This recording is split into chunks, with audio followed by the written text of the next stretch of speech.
Our next period of history in the United States covers a lot of material. We're basically going to be looking at the expansion of industry and the great industrial boom in the United States following the American Civil War. We're going to be talking a little bit about immigration, and we're also going to talk about the period of time that became known as the Gilded Age. After the Civil War, the United States was still largely an agricultural nation. By the 1920s, 60 short years later, it had become the leading industrial power in the world. And this immense industrial boom was due to several factors. First of all, there was a wealth of natural resources. There was government support for businesses and a growing urban population that provided cheap labor and markets for new products. Native American tribes had made fuel and medicine from crude oil long before Europeans had arrived on the North American continent. But early American settlers had little use for oil. In the 1840s, Americans began using kerosene to light lamps after it was discovered how to distill the fuel from oil or coal. But it was not until 1859 when Edwin Drake successfully used a steam engine to drill for oil near Titusville, Pennsylvania, that removing oil from beneath the Earth's surface became practical. This breakthrough started an oil boom in Pennsylvania that would spread to Kentucky, Ohio, Illinois, Indiana, and later Texas. Petroleum refining industries arose in Cleveland and Pittsburgh, and entrepreneurs rushed to convert oil into kerosene. Gasoline, a byproduct of the refining process, was originally thrown away, if you can believe that. But after the automobile became popular, gasoline became the most important form of oil. But oil was not the only natural resource that was plentiful in the United States. There were also abundant deposits of coal and iron. In 1887, prospectors discovered iron ore deposits more than 100 miles long and up to 3 miles wide in Minnesota's Mesabi Mountains. Coal production skyrocketed from 33 million tons in 1870 to more than 250 million tons by 1900. Now, iron is a dense metal, but it is soft and it tends to break and rust. It also usually contains other elements such as carbon. Removing the carbon from iron produces a lighter, more flexible, and rust-resistant metal, steel. The raw materials needed to make steel were readily available. All that was needed was a cheap and efficient manufacturing process. This process, known as the Bessemer process, was developed by the British manufacturer Henry Bessemer, and it soon became widely used.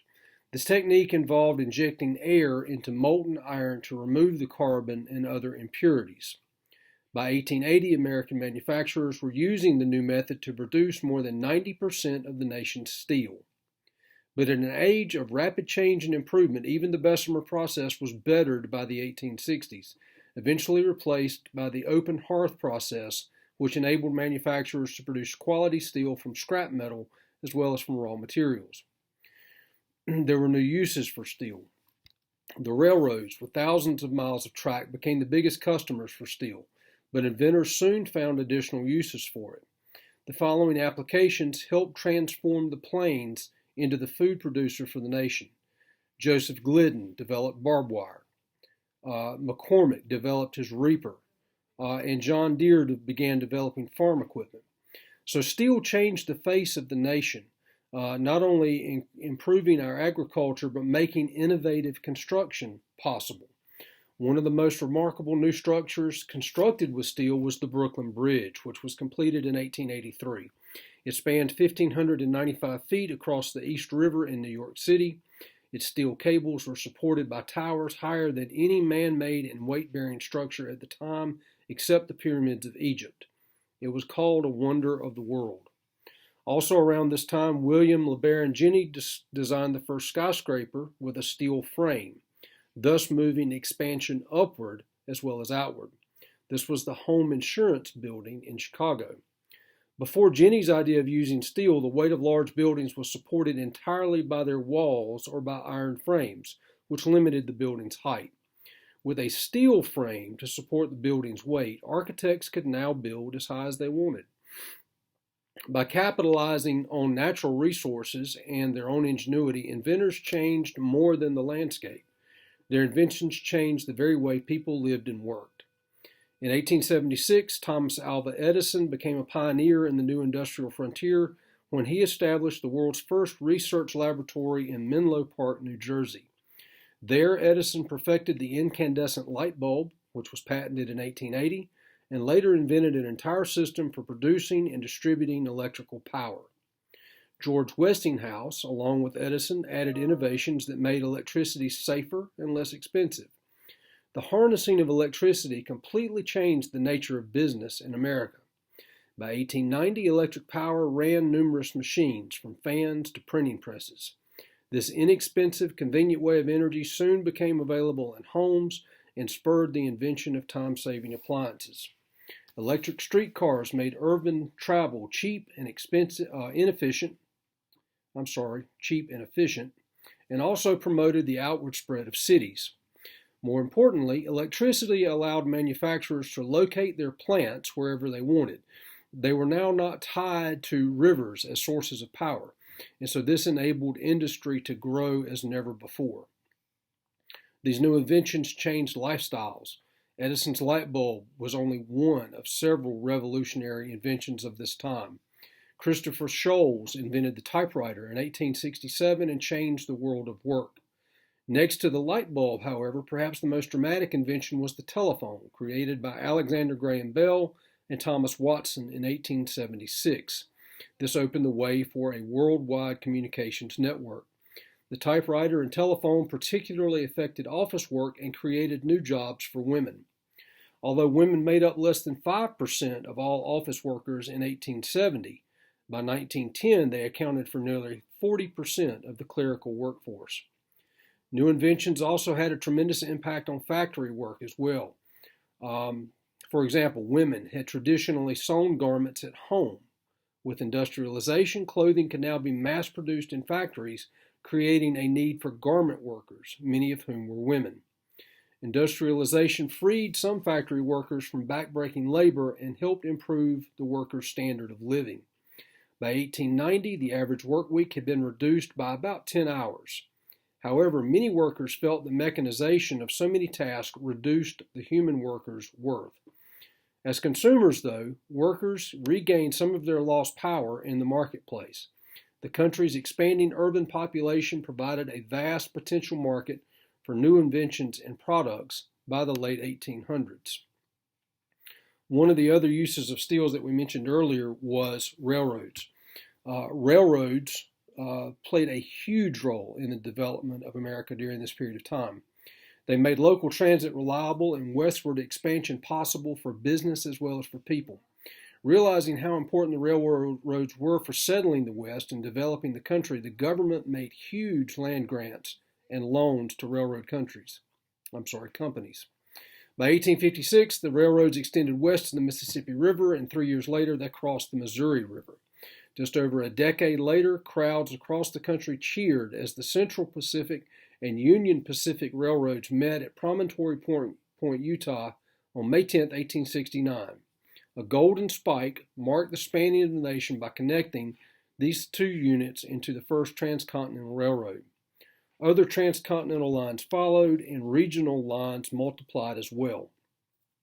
Now, at the start of the Civil War, the nation had about 30,000 miles of track, most of that in the north, but by 1890, that figure was nearly 6 times greater. The railroads brought the dreams of available land, adventure, and a fresh start within the grasp of many Americans. This romance was made possible, however, only by the harsh lives of the railroad workers. The Central Pacific Railroad employed thousands of Chinese immigrants. The Union Pacific hired Irish immigrants and desperate, out-of-work Civil War veterans to lay track across treacherous terrain while enduring attacks by hostile Native Americans. Accidents and disease disabled and killed thousands of men each year. In 1888, when the first railroad statistics were published, the casualties totaled more than 2,000 employees killed and 20,000 injured in that year alone. In spite of these difficult working conditions, the railroad laborers helped transform the diverse regions of the country into a unified nation. Though linked in space, each community still operated on its own time, with noon when the sun was directly overhead. Noon in Boston, for example, was almost 12 minutes later than noon in New York City. Travelers riding from Maine to California might reset their watches 20 times during the trip. In 1869, to remedy this problem, Professor C.F. Dowd proposed that the Earth's surface be divided into 24 time zones, one for each hour of the day. Under this plan, the U.S. would contain 4 time zones: the Eastern, Central, Mountain, and Pacific. The railroad companies enthusiastically endorsed Dowd's plan, and many towns followed suit. On November 18, 1883, railroad crews and towns across the country synchronized their watches. In 1884, an international conference set worldwide time zones that incorporated railroad time. The U.S. Congress, however, didn't officially adopt railroad time as the standard for the nation until 1918. As strong a unifying force as the railroads were, they also opened the way for abuses that led to social and economic unrest. Growth of the railroads influenced the industries and businesses in which Americans worked. Iron, coal, steel, lumber, and glass industries grew rapidly as they tried to keep pace with the railroads' demands for material and parts. The rapid spread of railroads also fostered the growth of towns, helped establish new markets, and offered rich opportunities for those seeking their fortune. By linking previously isolated cities, towns, and settlements, the railroads promoted trade and independence. Once cities or towns became part of the national network of suppliers and markets, they began to specialize in particular products. Chicago became known for its stockyards. Minneapolis became known for its grain industries. New towns and communities also grew up along the rail lines, such as Abilene, Kansas, Flagstaff, Arizona, Denver, Colorado, and Seattle, Washington, all of which owed their prosperity, if not their very existence, to the railroad. The railroads helped cities not only grow up, but to branch out. In 1880, George M. Pullman built a factory for manufacturing sleeper cars and other railroad cars on the Illinois prairie. The nearby town that Pullman built for his employees followed in part the models of earlier industrial experiments in Europe. Whereas New England textile manufacturers had traditionally provided housing for their workers, the town of Pullman provided for almost all of the workers' basic needs. Pullman residents lived in clean, well-constructed brick houses and apartment buildings with at least one window, which was a luxury for city dwellers. In addition, the town offered services and facilities such as doctors' offices, shops, and athletic fields. The town of Pullman, however, remained firmly under company control. Residents were not allowed to loiter on their front steps or drink alcohol. Pullman hoped that this tightly controlled environment would ensure a stable workforce. However, Pullman's refusal to lower rents after cutting his employees' pay led to a violent strike in 1894. Pullman created this company town out of the desire for control and profit. In some other railroad magnates or powerful railroad influential industrialists, these desires turned into self-serving corruption, as illustrated by the infamous scheme involving the Union Pacific Railroad. Stockholders in the Union Pacific formed a construction company in 1864 called Credit Mobilier. The stockholders gave this company a contract to lay track at 2 to 3 times the actual cost and pocketed the profits. In 1867, they donated shares of stock to about 20 representatives in Congress, a payoff.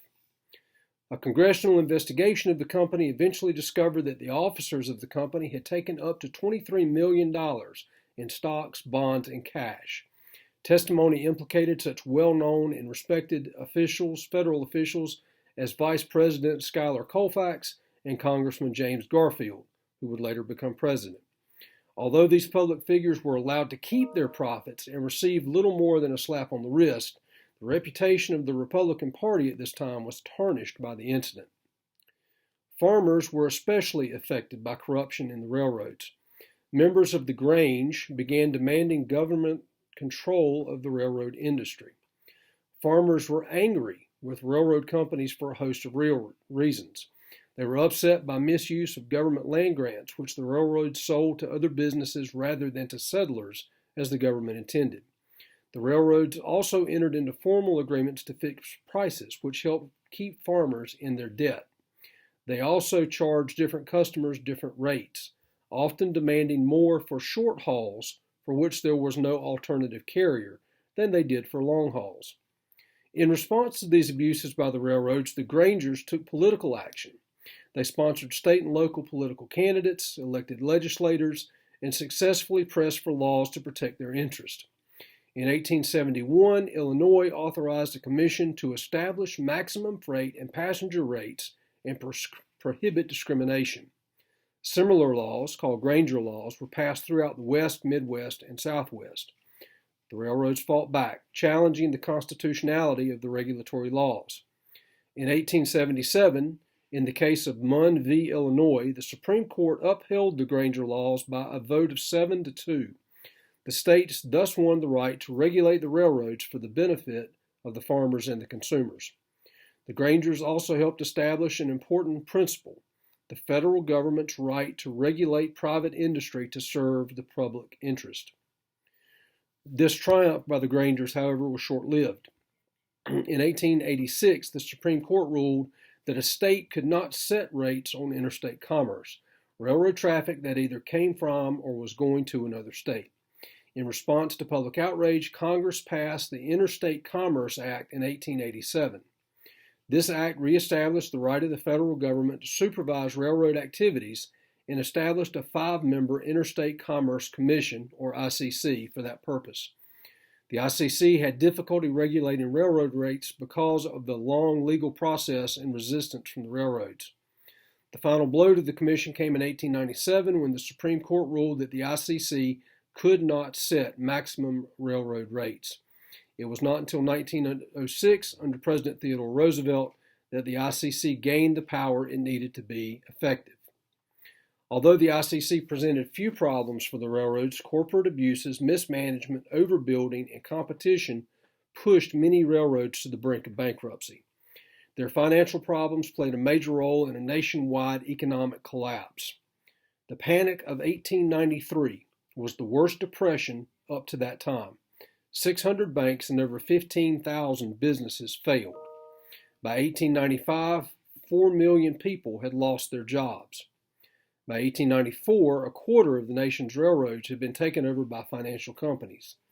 Large investment firms such as J.P. Morgan and Company reorganized the railroads, and as the 20th century dawned, 7 powerful companies held sway over 2/3 of the nation's railroads. One of the more prominent figures during this period of time was Andrew Carnegie. In 1852, at the age of 18, Andrew Carnegie worked as a private secretary for the local superintendent of the Pennsylvania Railroad. One day, after single-handedly relaying messages that unsnarled a tangle of freight and passenger trains, Carnegie's boss made it possible for Carnegie to buy stock in the railroad. Carnegie's mother mortgaged the family home to make this purchase possible. Shortly thereafter, Carnegie received a check for $10, a dividend on his stock money that he had not had to work to earn.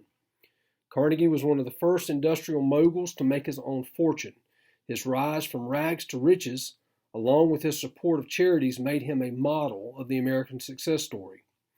By 1865, Carnegie was so busy managing the money he earned in dividends from his stock that he happily left his job with the Pennsylvania Railroad. He entered the steel business in 1873. And by 1899, the Carnegie Steel Company manufactured more steel than all of the steel factories in Great Britain combined. Carnegie's success was due in part to management practices that he initiated that soon became widespread. First, he continually searched for ways to make better products more cheaply. Second, he incorporated new machinery and techniques, such as accounting systems that enabled him to track precise cost. Finally, he attracted talented people by offering them stock in the company. He also encouraged competition among his assistants. In addition to improving his own manufacturing system, Carnegie attempted to control as much of the steel industry as he could. He did this mainly through a process called vertical integration, a process in which he bought out his suppliers, coal fields, iron mines, ore freighters, railroad lines, in order to control both the raw materials and the transportation systems. Carnegie also attempted to buy out competing steel producers in a process known as horizontal integration. In this process, companies producing similar products were merged into a single company. Having gained control over his suppliers and limiting his competition, Carnegie controlled almost all of the entire steel industry. By the time he sold his business in 1901, Carnegie's company produced the largest portion of the nation's steel. Carnegie explained his extraordinary success by pointing to his hard work, shrewd investments, and innovative business practices. Late 19th century social philosophers offered a different explanation, saying that Carnegie's success could be explained by a new theory, social Darwinism. The philosophy of social Darwinism grew out of English naturalist Charles Darwin's theory of biological evolution. The stronger species flourish and pass their traits along to the next generation, while the weaker species do not. Natural selection thus weeds out the less suited individuals and allows the strongest to survive. The English philosopher Herbert Spencer applied Darwin's biological theories to explain the evolution of human society, social Darwinism. In social Darwinism, economists found a way to justify the doctrine of laissez-faire economics, or to allow to do economics. The marketplace should not be regulated by the government. In other words, it should be allowed to develop on its own. William G. Sumner, a political scientist from Yale University, promoted the theory that success or failure in business were governed by natural law and no one had the right to intervene. The premise of the survival and success of the most capable made sense to the 4,000 millionaires who had emerged in the United States since the end of the Civil War. It also appealed to the Protestant work ethic because the theory supported the notion of individual responsibility and blame. According to social Darwinism, riches were a sign of God's favor. Therefore, the poor must be lazy or inferior people who deserve their lot in life. Although some businesses endorse the natural law in theory, in practice, most entrepreneurs did everything they could to control the competition that threatened the growth of their business empires. Many industrialists pursued the approach, if you can't beat them, join them. Horizontal integration was pursued in the form of mergers, usually one company buying out the stock of another. A firm that bought out all the stock of all of its competitors achieved a monopoly, or complete control over its industry's production, wages, and prices. One way to create a monopoly was to set up a holding company, a corporation that did nothing but buy out the stock of other companies. U.S. Steel, headed by banker J.P. Morgan, was one of the most successful holding companies in the United States.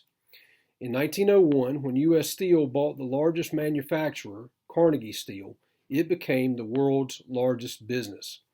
Corporations such as Standard Oil Company, established by John D. Rockefeller, took a different approach to mergers. They joined with competing industries in trust agreements. Participants in a trust turned their stock over to a group of trustees, or people who ran the separate companies as one large corporation. In return, the companies were entitled to dividends on profits earned by all of the businesses in the trust. Trusts were not legal mergers, however. Rockefeller used a trust to gain control of the oil industry in the United States. In 1870, Rockefeller's Standard Oil Company of Ohio processed 2 or 3% of the country's crude oil. But by 1880, through the process of mergers, it controlled 90% of the refining business. Rockefeller reaped huge profits by paying his employees extremely low wages and driving his competitors out of business by selling his oil at a lower price than it cost to produce it. Once he controlled the market for refined oil, he hiked prices far above original levels. Alarmed at the tactics of the industrialists, critics began to refer to them as robber barons. But industrialists were also known as philanthropists.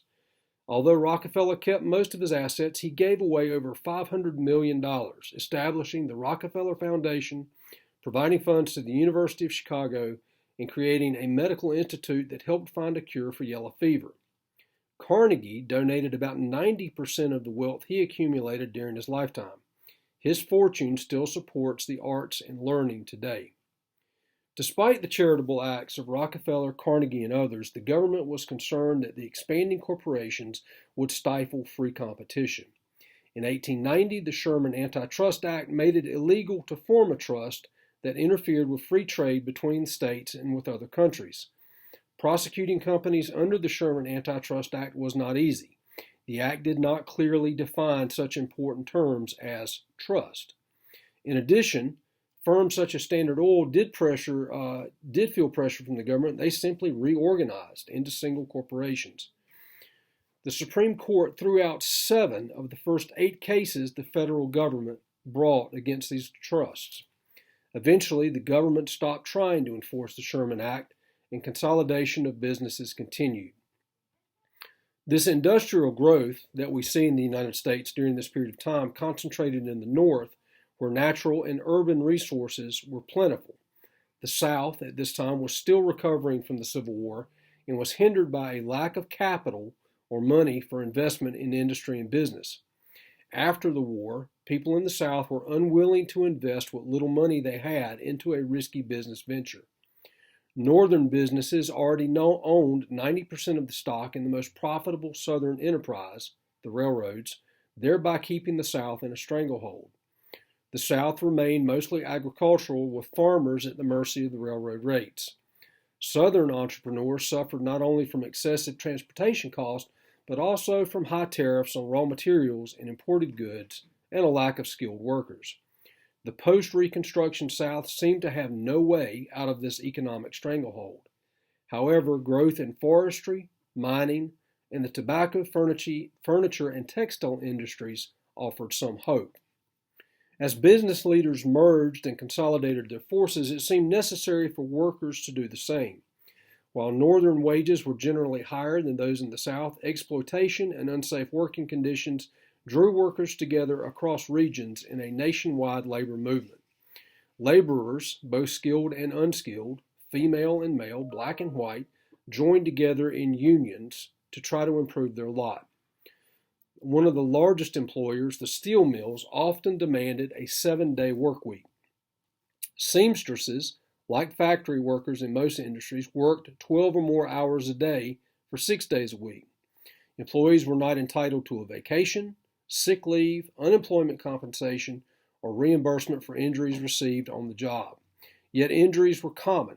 In dirty, poorly ventilated factories, workers had to perform repetitive, mind-dulling tasks, often with dangerous or faulty equipment. In 1882, an average of 675 laborers were killed in work-related accidents each week. In addition, wages were so low that most families could not survive unless every member of the family held a job. Between 1890 and 1910, the number of women working for wages doubled from 4 million to more than 8 million. 20% of the boys and 10% of the girls under age 15, some as young as 5, also held full-time jobs. With little time or energy left for school, child laborers forfeited their futures to help their families make ends meet. In sweatshops, which were workshops that were developed in tenement houses rather than factories, workers had little choice but to put up with conditions. Sweatshop employment, which was tedious and required few skills, was often the only option open to women and children.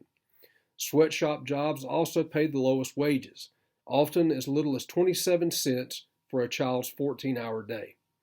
In 1899, women earned an average of $267 a year, nearly half of the men's average of $498 a year. In 1900, Andrew Carnegie, by comparison, made $23 million, and at this time there was no income tax. Skilled workers had formed small local unions since the late 1700s. The first large-scale national organization of laborers, the National Labor Union, or NLU, was formed in 1866 by iron worker William Silvis. The refusal of some NLU chapters to admit African Americans led to the creation of the Colored National Labor Union, or CNLU. Nevertheless, NLU membership grew to 640,000, and in 1868 the NLU persuaded Congress to legalize an 8-hour day for government workers. In 1869, Uriah Stevens focused his attention on individual workers and organized the Noble Order of the Knights of Labor. Its motto was, "An injury to one is the concern of all." Membership in the Knights of Labor was officially open to all workers regardless of race, gender, or degree of skill. Like the NLU, the Knights supported an 8-hour workday and advocated equal pay for equal work by men and women. The Knights viewed strikes as a last resort and instead advocated arbitration. At its height in 1886, the Knights of Labor had about 700,000 members. Although the Knights declined after the failure of a series of strikes, other unions continued to organize. As labor activism spread, it diversified. Two major types of union made great gains against forceful leaders.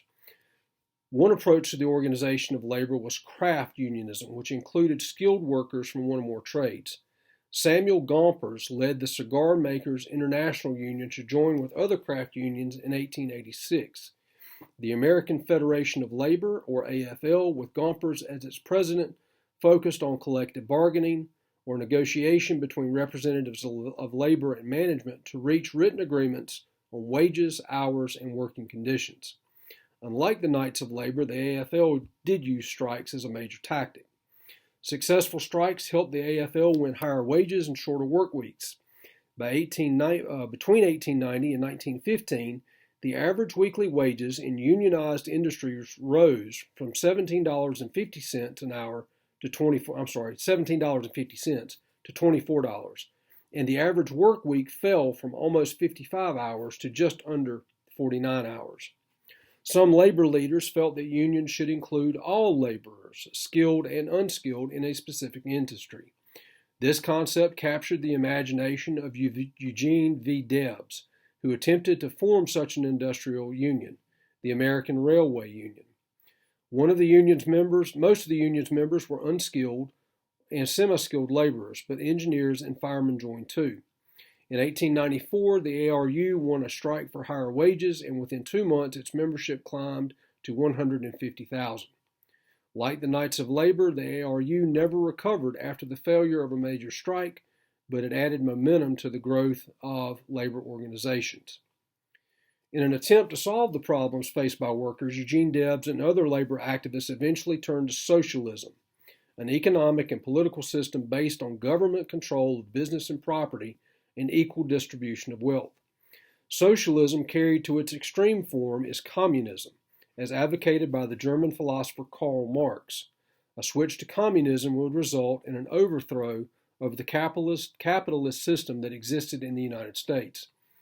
Most socialists in the United States in the late 19th century drew back from this drastic measure and worked within the labor movement to achieve better conditions.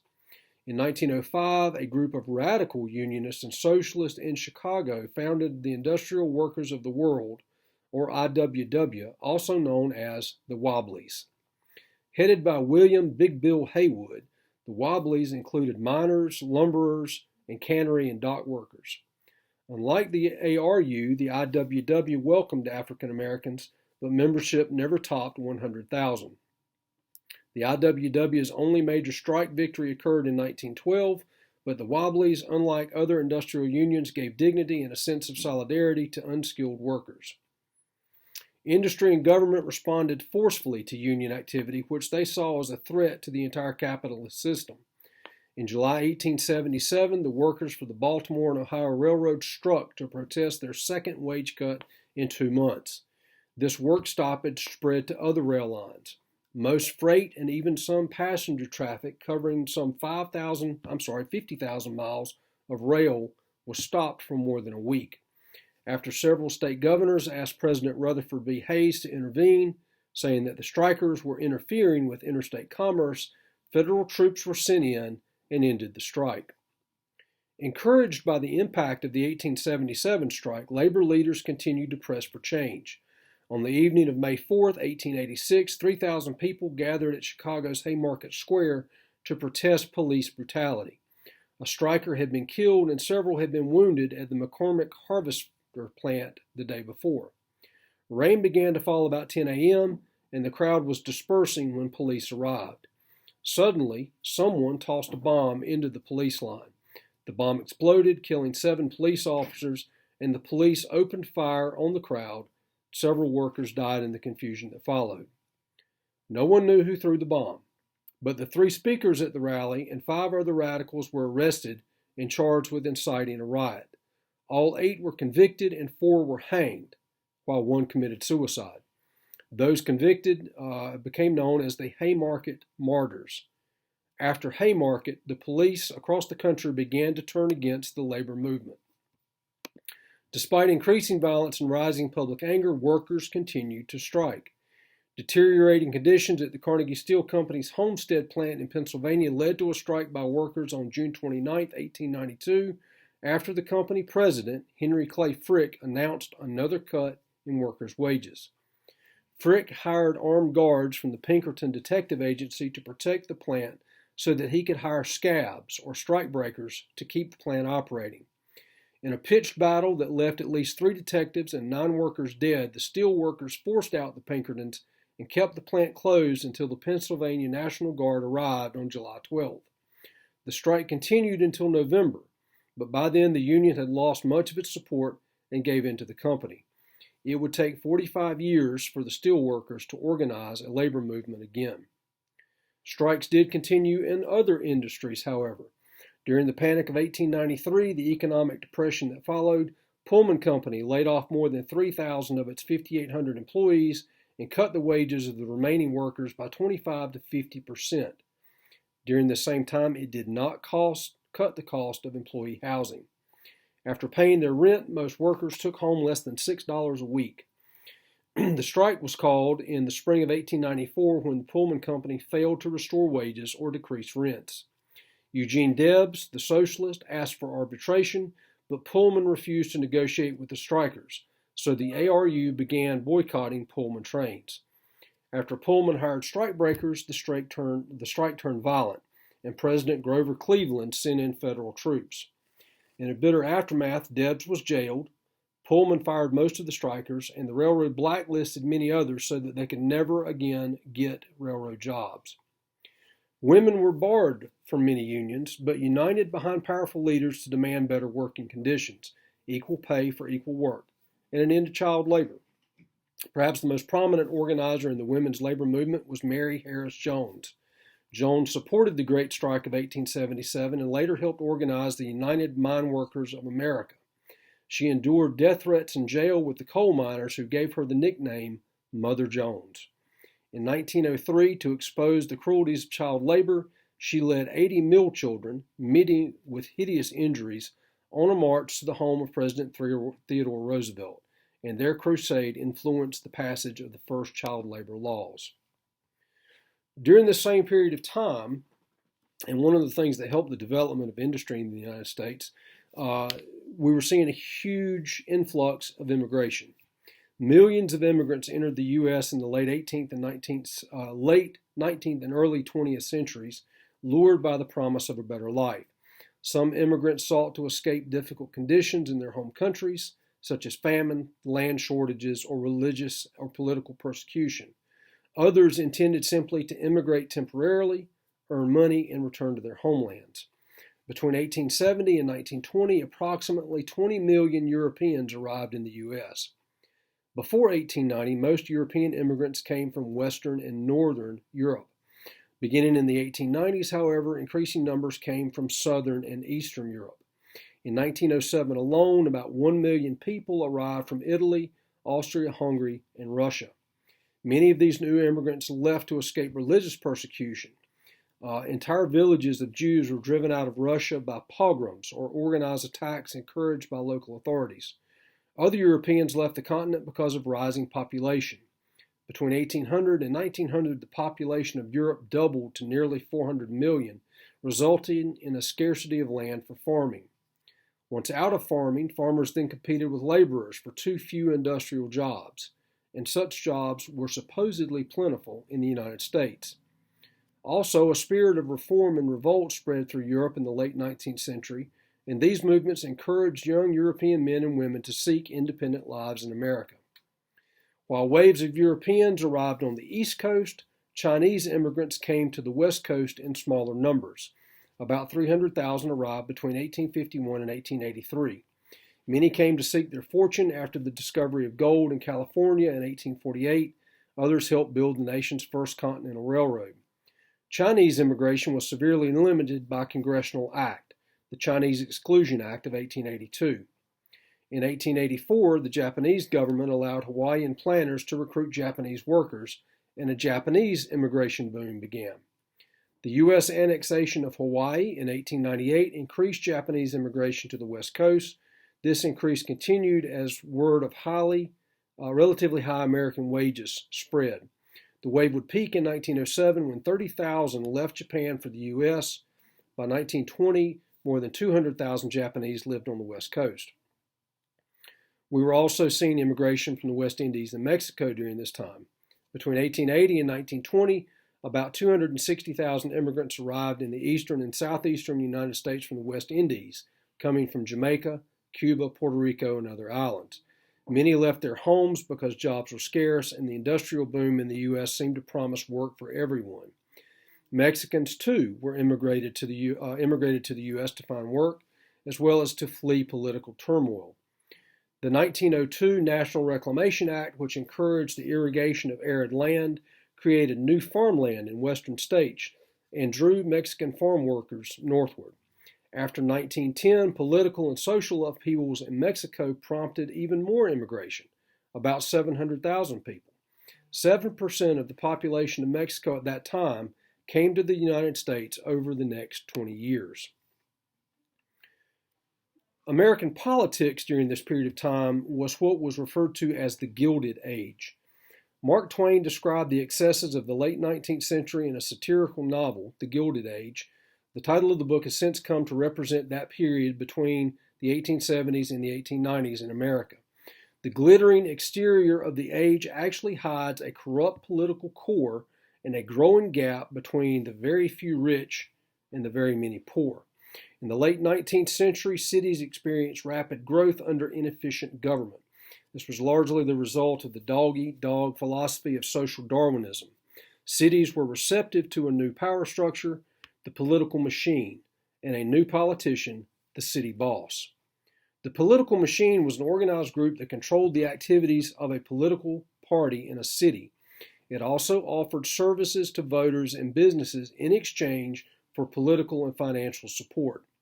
In the decades after the Civil War, political machines gained control of local governments in Baltimore, New York, San Francisco, and other major cities. A political machine was organized like a pyramid. At the base were local precinct workers and captains who tried to gain voter support on a city block or in a neighborhood. These captains reported to a ward boss. The ward bosses worked to secure the vote in all the precincts in a ward or electoral district. They helped the poor and gained their votes by doing favors or providing services. At the top of the pyramid was the city boss, who controlled the activities of the political party throughout the city. All three worked together to elect their candidates and guarantee the success of the machine. Whether or not the boss officially served as mayor, he controlled access to municipal jobs, business licenses, and influenced the courts and other municipal agencies. Some bosses used their power to do good work for their city, such as building parks or waterways. They gave money to schools, hospitals, and orphanages. Bosses were often paid well for supporting new businesses. But it was not only money that motivated city bosses. By solving urban problems, bosses could reinforce voter loyalty, win additional political power, and extend their influence. Many precinct captains and political bosses were first or second generation immigrants. Few were educated beyond grammar school. They entered politics early and worked their way up from the bottom. They could speak to immigrants in their own language and understood the challenges that the newcomers faced. More importantly, the bosses were able to provide solutions. They helped immigrants with naturalization, housing, and jobs. In return, immigrants provided what political bosses needed: votes. While the well-oiled political machines provided city dwellers with services, many political bosses fell victim to corruption as their influence grew. When the loyalty of the voters was not enough to carry an election, some political machines turned to fraud. Party faithfuls cast as many votes as were needed to win using fake names. Once a political machine got its candidate elected, it could take advantage of numerous opportunities for graft, the illegal use of political influence for personal gain. For example, by helping a person find work on a construction project, The machine could ask the worker to build the city for more than the actual cost of materials and labor. The worker then kicked back a portion of those earnings to the machine. Taking these kickbacks enriched political machines and individual politicians. Political machines also granted favors to businesses in return for cash and accepted bribes to allow illegal activities such as gambling to flourish. Politicians were able to get away with such crimes because police rarely interfered. Until about 1880, police forces were hired and fired by these local political bosses. William M. Tweed, also known as Boss Tweed, became the head of the Tammany Hall, New York political machine. It was a powerful democratic political machine that existed in New York in the late 1860s, 1870s. Between 1869 and 1871, Boss Tweed led the Tweed Ring, a group of corrupt politicians, in defrauding the city of New York. One scheme involved the construction of the New York County Courthouse. The project cost the taxpayers $13 million, while the actual construction cost was about $3 million. The difference went into the pockets of Tweed and his associates. The Tweed Ring was finally broken in 1871. Tweed was indicted on 120 counts of fraud and extortion, sentenced to 12 years in jail. His sentence was later reduced to 1 year, but after leaving jail, Tweed was quickly arrested on another charge, and while serving the second sentence, he escaped. Tweed was captured in Spain when officials identified him from a political cartoon drawn by Thomas Nast. At the time of Tweed's capture, political corruption had become a national issue. The desire for power and money that made local politics corrupt during the industrial age also affected national politics. Since the beginning of the 19th century, presidents had complained about patronage, the giving of government jobs to people who had helped a candidate get elected. In Andrew Jackson's administration, if you remember from American History 1, this was known as the spoils system. As might be expected in these situations, many government workers who owed their jobs to political connections were not qualified for the jobs they held. Many held their positions solely for personal gain. Reformers began to press for the elimination of patronage and the adoption of a merit system of hiring. Jobs in civil service, government administration, should go to the most qualified persons, reformers believed, regardless of political views or connections. Civil service reform made gradual progress under Presidents Hayes, Garfield, and Arthur. Republican President Rutherford B. Hayes, elected in 1876, could not convince Congress to support reform, so he used other means. Hayes named independents to his cabinet. Hayes also set up a commission to investigate the nation's customs houses, which were notoriously corrupt. As a result of the commission's findings, he fired 2 of the top officials in the New York City Customs House. These firings enraged the Republican New York senator and local political boss Roscoe Conkling and his supporters, who were known as the Stalwarts. When Hayes decided not to run for re-election in 1880, a conflict erupted at the Republican convention between Stalwarts and reformers. When neither side could win a majority, they settled on independent Ohio Congressman James A. Garfield, a Civil War veteran, as their presidential candidate. To balance out Garfield's ties to reformers, one of Conkling's supporters, Chester A. Arthur, was nominated as vice president. Despite the inclusion of Arthur, Garfield angered most Stalwarts by giving most of his patronage jobs to reformers. On July 21, 1881, as Garfield walked through a D.C. train station, he was shot 2 times by a mentally unbalanced lawyer named Charles Gatto, whom Garfield had turned down for a job. Garfield finally died from his wounds on September 19th. Despite his ties to the Stalwarts, Arthur turned to reform once he became president. His first message to Congress urged legislators to pass a civil service law. The resulting Pendleton Civil Service Act of 1883 authorized a bipartisan civil service commission to make appointments to federal jobs through a merit system based on candidates' performance on an examination. By 1901, more than 40% of all federal jobs had been classified as civil service positions. But while the Pendleton Civil Service Act caused public administration to be more honest and efficient, it meant that officials could no longer pressure employees for campaign contributions, so politicians had to look elsewhere for donations, and they turned to business. With employees no longer a source of campaign contributions, politicians turned to wealthy business owners. Therefore, the alliance between government and big business became stronger than ever. Big business hoped the government would preserve or even raise the tariffs that protected domestic industries from foreign competition. The Democratic Party, however, opposed high tariffs because they increased prices. In 1884, the Democratic Party won a presidential election for the first time in 28 years, with candidate Grover Cleveland as president. Cleveland tried to lower tariff rates, but Congress refused to support him. In 1888, Cleveland ran for re-election on a low-tariff platform against the former Indiana Senator Benjamin Harrison, the grandson of President William Henry Harrison. Harrison's campaign was financed by large contributions from companies that wanted tariffs even higher than they already were. Although Cleveland won the popular election by a margin of over 100,000 votes, Harrison took a majority of the electoral votes in the Electoral College and took the presidency. Once in office, Harrison won passage of the McKinley Tariff Act of 1890, which raised tariffs to their highest level yet. In 1892, Cleveland was elected again, the only president to serve 2 non-consecutive terms. He supported a bill for lowering the McKinley tariff, but refused to sign it because it also provided for a federal income tax. The Wilson-Gorman tariff became law in 1894 without the president's signature.